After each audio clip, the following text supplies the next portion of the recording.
Il existe 8 entités qui détiennent d'une façon ou d'une autre le statut de divinité, dont 7 œuvrent au sein de la création et 6 seulement se consacrent à la protéger.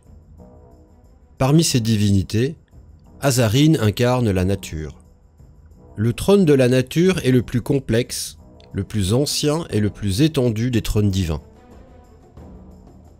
Pour en comprendre le fonctionnement, il faut remonter à des temps anciens, avant même l'apparition de l'homme, au moment où Tanit brisa l'unité du néant et fit émerger un monde stable, mais dépourvu de sens.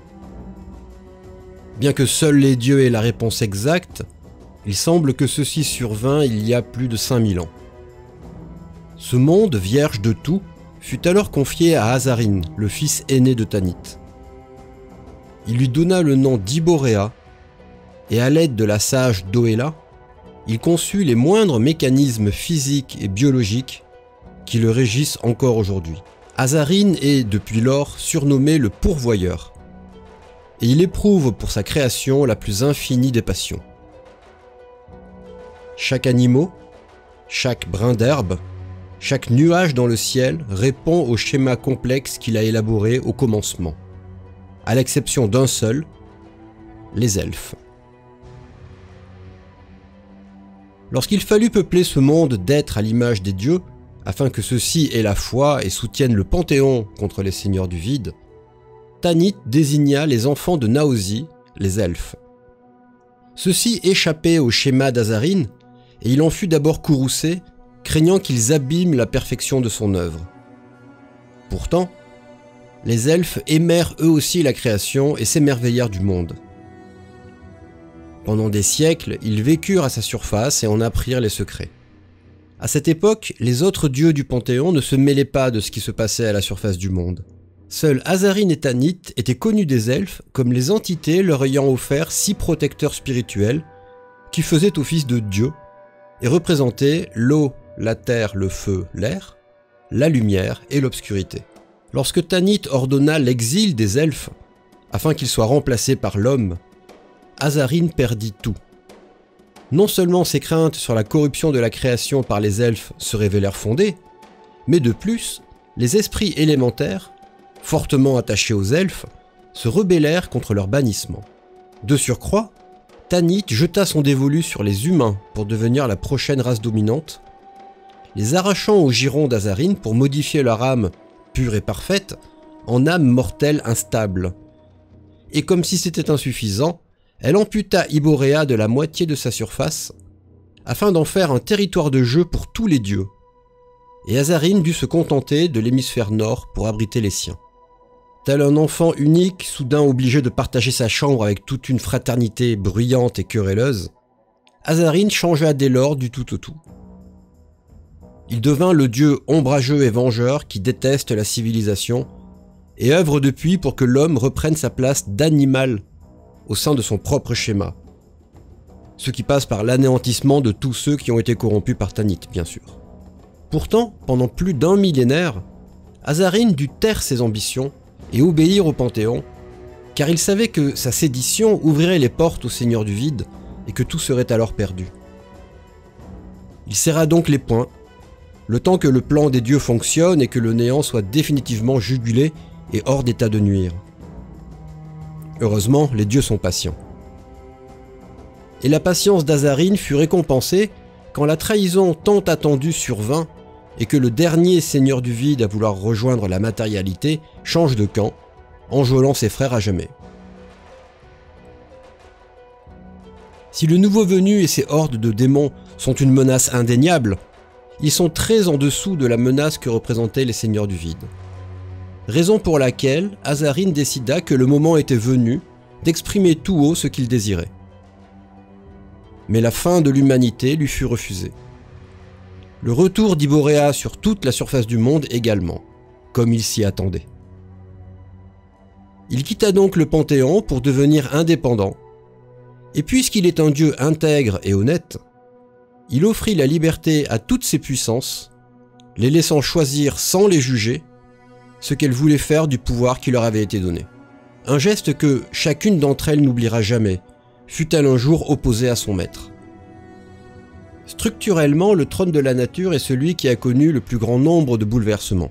Au commencement, les 4 puissances élémentaires originelles ont longtemps été les seules puissances en activité, tout trône confondu. Avec l'exil des elfes et la rébellion des puissances élémentaires, le trône de la nature a dû se réinventer. La puissance de l'air et la puissance de l'eau s'étant exilées loin des hommes, la puissance du feu ayant choisi de rejoindre Balakor et le trône de la guerre, il ne restait plus que la puissance de la terre dont le poste était vacant depuis qu'Aor l'avait terrassé sous la forme du serpent du néant Ouros. Azarine y plaça un allié sûr, le doyen des Intes, l'arbre-monde Orn, et lui attacha les nouvelles puissances de la nature. Malar, puissance des bêtes, Mera, la reine des nymphes devenue puissance des eaux, et Camérine, la licorne noire, née de la rancœur du dieu de la nature en personne. Ces 4 puissances s'additionnent aux 3 originelles pour former le trône de la nature dans sa version étendue, car même les puissances dissidentes respectent Azarine comme le pourvoyeur et leur créateur. Toutefois, leurs cultes respectifs ont évolué dans des directions diamétralement opposées. Kossuth, la puissance originelle du feu, a donné naissance au culte des druides de la flamme qui espèrent purifier l'humanité par le feu pour qu'elle renaisse sous une forme parfaite, telle qu'au commencement.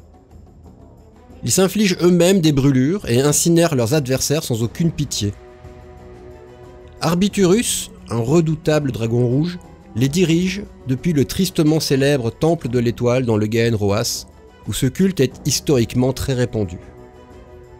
Anivia, puissance originelle de l'eau, s'est retirée avec ses soutiens sur les terres de Kalt qui bordent Iboréa, et sa colère contenue a rapidement gelé le continent. Des tribus barbares datant de l'ère des glaces, et n'ayant que peu évolué avec les ans, peuplent la banquise et la vénèrent aux côtés de ses plus fidèles alliés, les géants du froid, ceux qui ont trahi le Panthéon et renié leur mission de protection de l'humanité.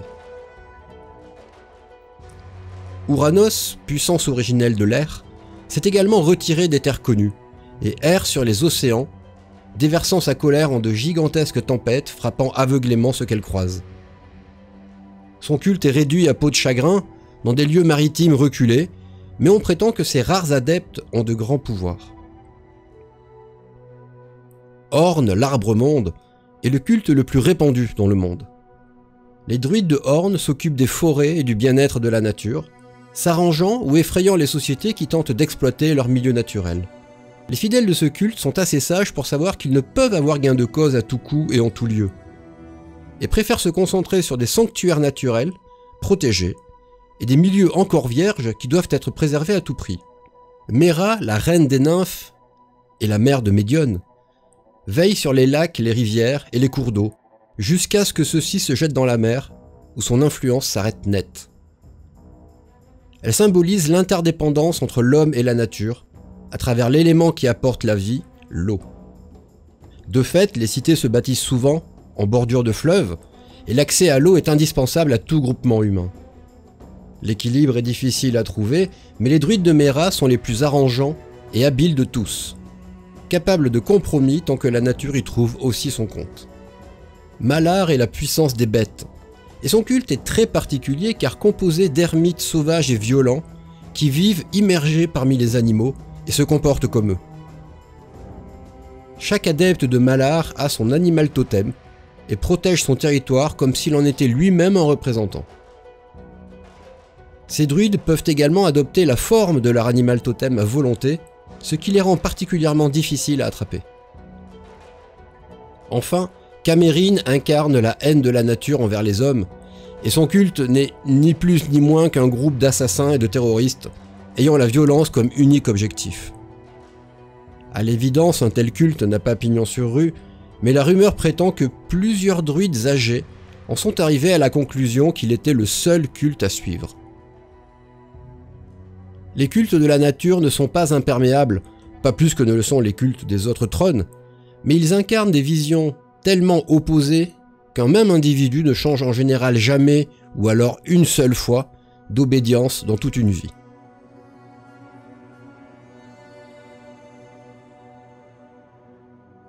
Iboréa, ou plutôt ce qu'il en reste, est le domaine sacré d'Azarine, situé à l'extrême nord de la création. Ses frontières naturelles sont bordées d'immenses montagnes circulaires, infranchissables pour le commun des mortels, qui en ignorent les accès secrets.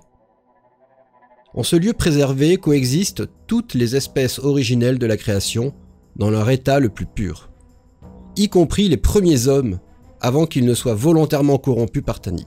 D'immenses forêts, de vastes étendues constellées de lacs, des chaînes de montagnes volcaniques et des falaises vertigineuses accueillent la majorité des créatures sylvestres, les célestes de la nature et les puissances fidèles au trône. Mais contrairement à ce que l'on pourrait croire, ce paradis est aussi un lieu dangereux et indomptable, où la mort rôde derrière chaque recoin, et où seule la nature fait loi. En son cœur pousse l'arbre-monde, dont les racines, dit-on, maintiennent la stabilité du monde, et dans l'écorce duquel vit le dieu de la nature en personne. Incarner un druide, c'est avant tout incarner un religieux qui a conscience de ne plus être à sa place dans le monde, et de devoir en retarder la décrépitude par de petites victoires quotidiennes.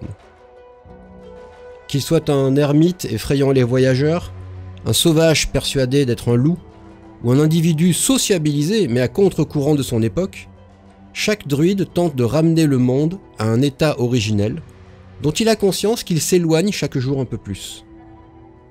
Certains proposent des compromis en échange de leur soutien, savent négocier avec des autorités politiques, tandis que d'autres refusent le système et le combattent par tous les moyens.